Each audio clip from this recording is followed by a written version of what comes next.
Welcome, everyone. Today we're diving deep, really deep into faith and philosophy, specifically the concept of Allah's oneness, as detailed in the book on Oneness of Allah from Al-Kafi. Al-Kafi, that's a treasure trove, right. But it's important to remember we're not talking about Al-Kalani's own words here. Right, it's a collection. Yeah. A collection of hadith, sayings, teachings attributed to those we revere, Prophet Muhammad and the Imams. Exactly. So think of it like this. We're getting a glimpse, a window into their profound wisdom through these hadith, these precious gems of knowledge. And we're focusing on a very specific set today, from Hadith 209 in Chapter 1 to Hadith 275 in Chapter 10. Buckle up, folks, because even if you think you know Shia teachings. Even then. Yeah, these hadiths, they offer some serious mind-blowing perspectives. What I find fascinating about this section, is how it approaches the idea of Allah's oneness. It doesn't just tell us to believe, it guides us, takes us on a journey of understanding. A journey? Yes. It starts by building a foundation, with logic, with reason. Then it delves into the very essence of Allah. And finally, it tackles those tough questions we all have about perception, about how to avoid limiting Allah with our limited human understanding. Okay, so let's unpack this journey, this exploration, starting with Hadith 209, Chapter 1. It recounts Imam Abu Abdallah's encounter with an Egyptian heretic in Makkah. What strikes me is how the Imam, instead of jumping right into complex theology, he starts with simple questions. Questions about the limits of human knowledge. It's so clever, so insightful, isn't it? Like asking, have you journeyed to the underside of the earth? Or do you know what secrets the sky holds? Exactly. And by highlighting the vastness of what we don't know, he gently nudges us, the heretic, everyone, to recognize a power, a knowledge far beyond our own. It's a powerful reminder, isn't it, that acknowledging our limits can actually be the first step. The first step towards recognizing something greater. Than ourselves. Yes. And this isn't about blind faith, is it? Not at all. It's about opening ourselves up to the possibility of something more. Now, Hadith 210, Chapter 1, takes us on a completely different journey. It tells the story of Ibn al-Muqaffa's encounter with Imam Abu Abdallah. And what an encounter. Right. Ibn al-Muqaffa, he's so deeply moved by the Imam's wisdom that he declares, by Allah, none deserves to be called a human being except this man. That's a bold statement. Absolutely. It speaks volumes about Imam Abu Abdallah's spiritual depth and insight. But it also begs the question, what did Ibn al-Muqaffa see? Ah, yes. What did he see that made him say this? And what does it truly mean? To be human in the fullest sense. Right. What does that even mean? And that's the beauty of this hadith. It doesn't stop there. It goes on to describe a conversation between Ibn al-Muqaffa and Ibn al-Walaja. Who initially he dismisses Ibn al-Muqaffa's claim, right? He does. But then, after spending time with Imam Abu Abdallah ibn Abu Alaja, he has this incredible realization. He describes the Imam as a spiritual being. Capable of shifting between the physical and the spiritual realms. Almost like there are levels to our human experience. Most of us are just scratching the surface. Exactly. These hadiths encourage us to consider if there's a deeper way, a more profound way of experiencing life, of tapping into that spiritual reality. That's often hidden from our everyday awareness. Hidden but not unreachable. And this idea of connecting to a deeper spiritual reality. It continues, it flows into Hadith 211 and 212. Right. They both offer examples of how the Imams used simple yet thought-provoking arguments to guide people towards a deeper understanding of Allah's existence and power. So in Hadith 211, we see Imam al-Rida speaking with a man who denies the existence of a creator. And the Imam, he gently guides him, right? Gently, yes, but pointing out that if this man truly had control over himself, he would be able to prevent his own body from experiencing pain or suffering. It's just simple observation. But so powerful, right? It reminds us that despite our illusions of control, there's a force greater than ourselves at play. Like a subtle invitation to look beyond the surface and acknowledge that we're not the ultimate source of power. In our own lives, exactly. And then there's Hadith 212, with that beautiful analogy from the young boy. Oh, yes.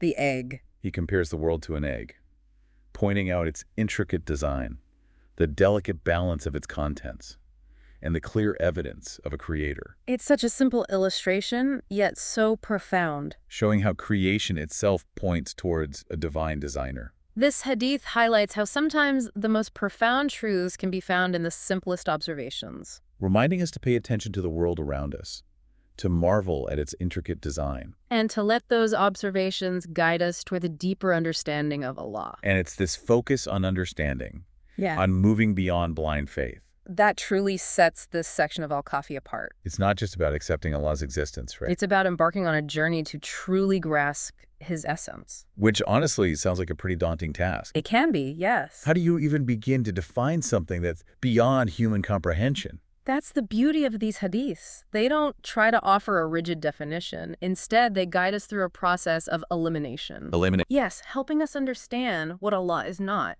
and in doing so, bringing us closer to a truer understanding of his unique nature. It's like sculpting a statue by chipping away at everything.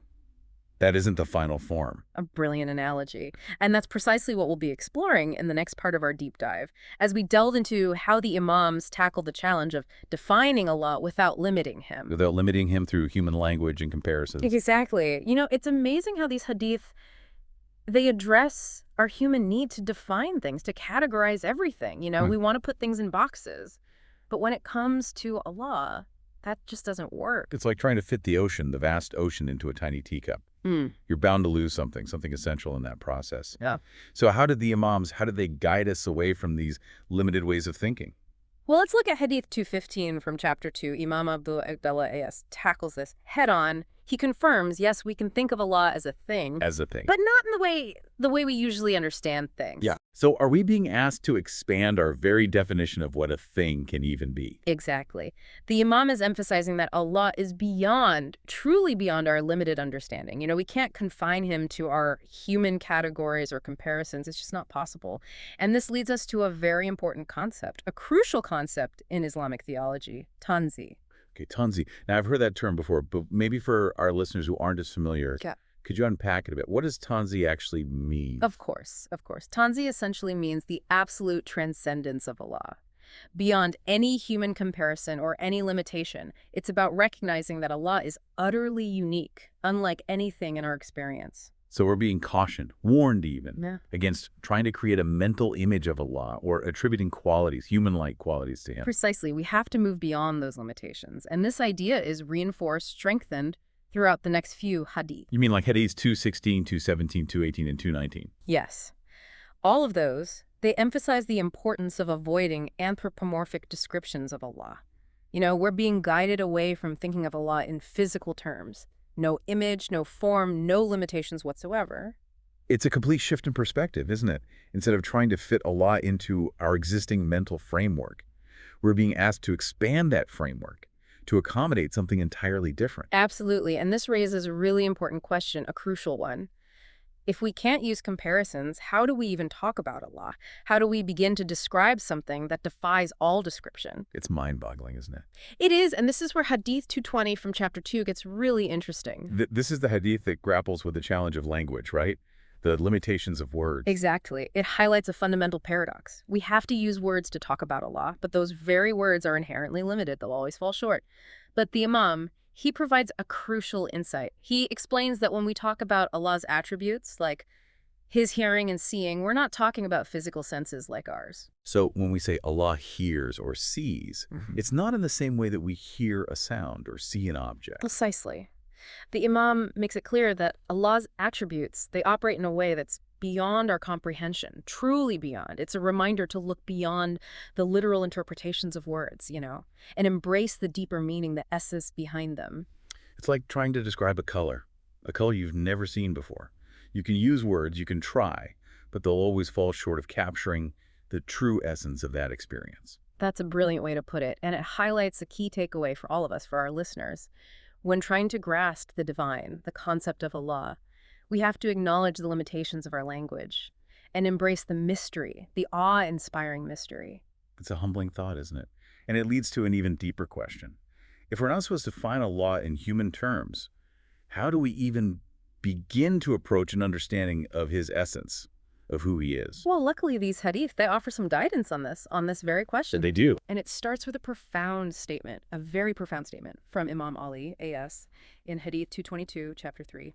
He says, recognize Allah by Allah's own self. Okay, that's powerful. I get that. Yeah. But what does it actually mean? How do you recognize Allah by Allah's own self? What does that even look like? Well, Al-Kafi's commentary on this hadith, it sheds some light. He explains that we acknowledge Allah not by comparing him to his creation, but by recognizing his unique attributes, particularly his creation of spirits, of consciousness itself. So it's about understanding that Allah is the source, the origin of consciousness, of awareness itself, that this is something unique to him, setting him apart from everything else he creates. Precisely. It's a subtle point, but incredibly profound. Allah's creative power, it's not limited to the physical realm. He creates something that can comprehend, experience, and connect on a deeper level, a level beyond the material. And this understanding, it's echoed so beautifully in Hadith 223, chapter 3, where Imam Ali, A.S., offers a truly eloquent response to the question of how he acknowledges Allah's existence. Oh yes, this hadith, it's incredible. This is the one with all the poetic paradoxes, right? Yeah. The imagery is just stunning. Yes, it's full of imagery. The Imam describes Allah's nearness and his farness, his being above everything, yet nothing being above him. It's a reminder that human language, it truly struggles to encapsulate the divine. But through these paradoxes, these beautiful paradoxes, we can catch glimpses, just glimpses of his transcendence. It's like trying to describe the taste of water, of pure water. It's so fundamental to our existence, yet so difficult to truly define. Exactly. And this challenge of language, this struggle, it's something we'll see addressed again and again throughout this entire deep dive.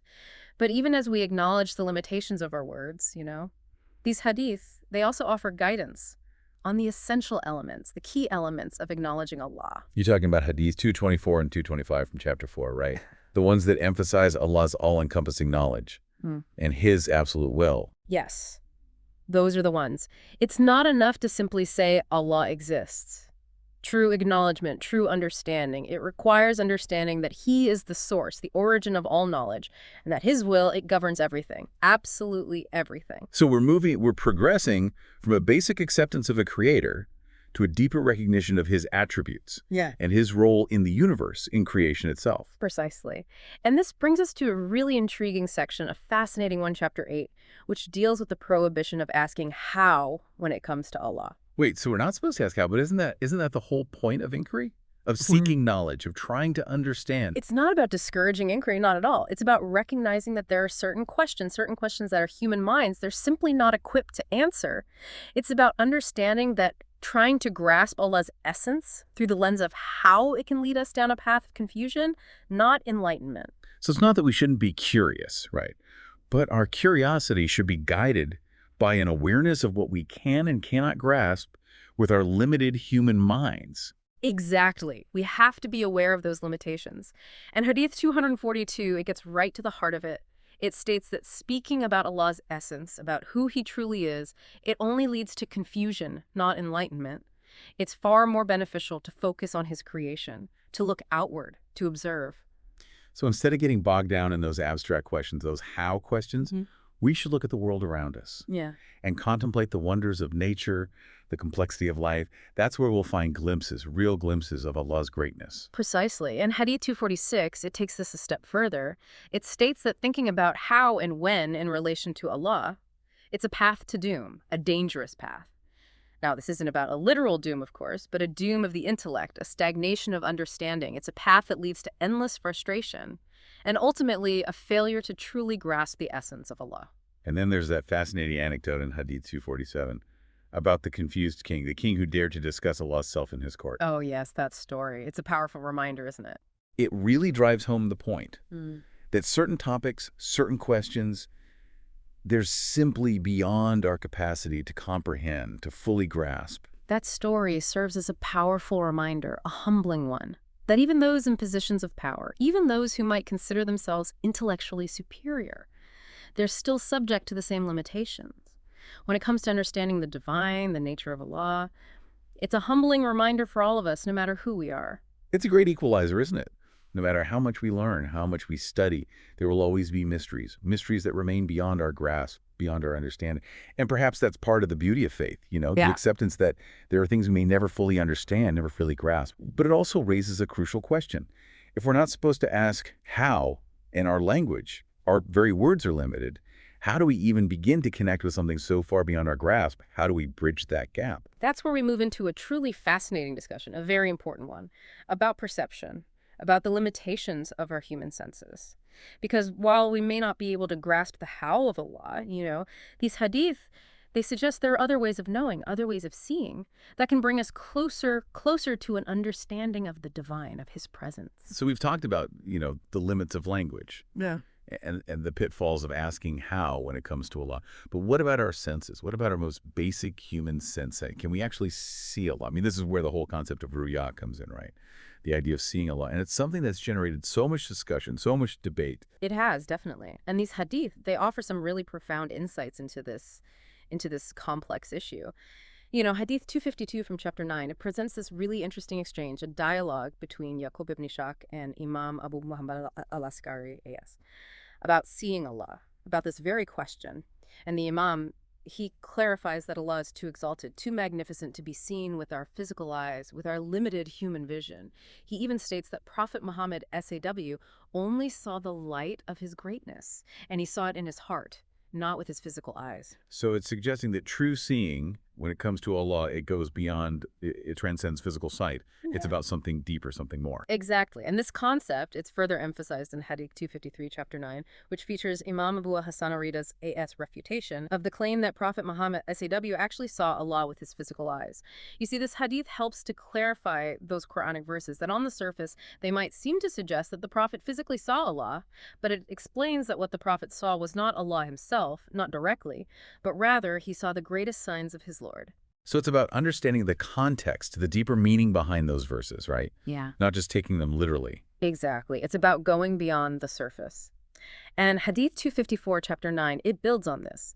It presents Imam al-Rida's AS logical argument against the very possibility of seeing Allah.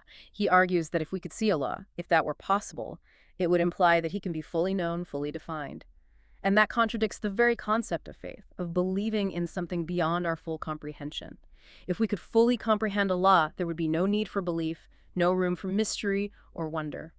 It's amazing, isn't it, how these hadiths, they weave together logic, spirituality, and scriptural interpretation to guide us, to lead us toward a deeper understanding. It truly is a beautiful tapestry of knowledge and guidance. And the exploration of ruya, it continues in Hadith 255 through 263, which further elaborates on the impossibility of seeing Allah.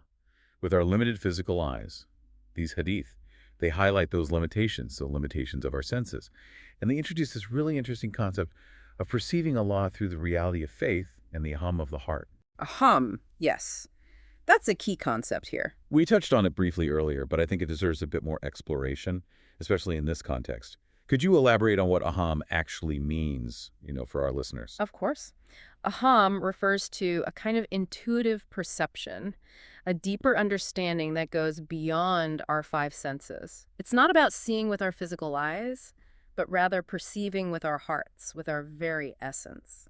So it's about developing a deeper sensitivity, a deeper awareness of Allah's presence, a way of knowing that goes beyond our physical limitations, beyond our senses. Exactly. It's about experiencing His presence, His reality, in a deeper, more profound way, a way that transcends the physical. This reminds me of what we discussed earlier, the idea of recognizing Allah by Allah's own self. It seems like both of these concepts, they point towards a similar truth, that true understanding of Allah doesn't come from external means, from our senses, but from an inward journey, a journey of the heart and the spirit. That's a beautiful connection and a very insightful observation. And it leads us to the final section of our deep dive today, which focuses on the importance of staying true to the Quran and really avoiding the trap of ascribing false attributes to Allah. Because even though we're embracing those limitations, the limitations of language and our senses, there's still a danger in trying to fill in those gaps, those unknowns, with our own limited understanding, with our human attempts to define what cannot be defined. So how do we protect ourselves from that? How do we ensure that our conception of Allah remains pure, untainted by our human limitations? Well, Hadith 264 from chapter 10, it offers us a clear path, a way forward. It tells the story of Abdul Rahim asking Imam Abu Abdullah, AS, for guidance, for clarity on the oneness of Allah, and specifically because at that time, people were attributing forms, lines, physical characteristics to him, trying to define him in ways that just weren't true. The Imam's response, it's a powerful reminder, he says. Allah is beyond any physical description, beyond any attempt to limit him to form the Quran, the Holy Quran, that is our guide. We must avoid both negating his existence and likening him to creation, to anything in the created world. It's a delicate balance, isn't it? Acknowledging Allah's existence without trying to define him in ways that diminish or distort his essence. It is. It's a constant process of refining our understanding, of purifying our beliefs. And Hadith 266 from chapter 10, it really drives this point home. It tells the story of Imam Abu Hassan Arida, AS, encountering two individuals who held beliefs about physical descriptions of Allah. And the Imam's reaction, it's visceral, it's powerful. He offers this impassioned plea to Allah, refuting those beliefs and firming his own commitment to only attributing to Allah what Allah has attributed to himself in the Quran, nothing more, nothing less. It's such a powerful demonstration, isn't it, of the Imam's unwavering dedication to upholding the pure Islamic doctrine, the true essence of faith, against any form of anthropomorphism, against any attempt to humanize the divine. It is. It's a testament to their commitment to truth, to preserving the purity of our understanding. And this dedication, it echoes throughout the remaining hadith in this section, hadith 267 through 275. They serve as a continuous reminder to guard against describing any limitations, any physical descriptions to Allah, emphasizing that the Quran, the Holy Quran, is the ultimate source for understanding his attributes, for knowing him as he truly is. It's like they're building a fortress, a protective barrier, around the concept of Allah's oneness, protecting it from any attempts to diminish it, to distort it, to make it something less than it is. That's a wonderful image, a powerful way to visualize the importance of this message. And it brings us to the end of our deep dive today into the book on Oneness of Allah from Al-Kafi. What an incredible journey it's been. We've explored the limits of language and perception, we've delved into the essence of Allah, and we've grappled with this challenge, this beautiful challenge of defining what's ultimately indefinable. It's been a profound exploration, a journey of discovery.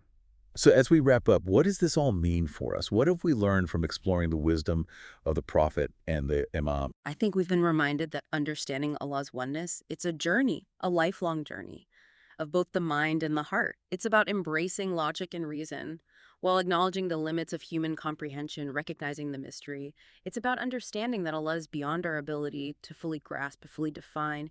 Yet he's present. He's present in every aspect of creation and every fiber of our being. And it's about constantly refining our understanding, stripping away those false attributes, those limiting beliefs, and returning to the Quran, always returning to the Quran as our ultimate guide, our compass on this path. This deep dive, this exploration, it's been a truly profound experience. But I think the most important thing it leaves us with is a question. How can we reconcile our human need to understand, to define, to categorize, with the humbling realization that Allah is absolute, that he transcends all our attempts to grasp him? How does this knowledge, this understanding, how does it shape our relationship with the divine? How does it change how we see ourselves, how we see the world? That's something I think we all need to reflect on, to ponder, to carry with us as we continue on this journey of faith and understanding. A journey that never truly ends, a journey of seeking, of growing closer to the divine. And may this deep dive serve as a starting point, a source of inspiration, as you continue your own exploration, your own personal journey into the heart of Islam, into the mystery and wonder of Allah's oneness.